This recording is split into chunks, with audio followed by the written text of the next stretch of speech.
unbox natin tong bigay sa akin ng friend ko na si Maria. Shout out sa'yo. Etong Tioxan. Ewan ko kung tama yung basa ko. And bubuksan natin. First time kong gagamit itong panlagay sa dito sa eye bags.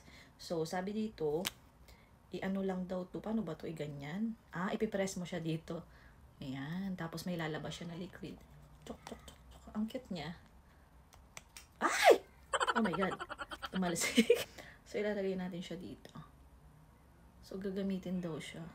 Tapos, ganyan mo lang siya. Ayan. Makakatanggal ng mga wrinkles. So, syempre, matanda na tayo. Nagkakaedad na tayo. Nagkaka-wrinkle. So, subukan lang natin kung effective. Ayan. Kasi nga yung kanyang amo ay may business. And sinerch ko to guys. Oh my God. 63 euro. Ayan. So, tipid-tipid lang tayo. Thank you, Maria. Binigyan niya rin ako dati nung lip liner ito. Ayan. So, waiting ako sa sunblock kasi summer na. Sana, no? Wala munang kwenta yung vlog ko ngayon. So, yun lang, guys. Kailangan natin to panlagay sa ano. Kasi, di ba, tumatanda na tayo eh. So, yun lang.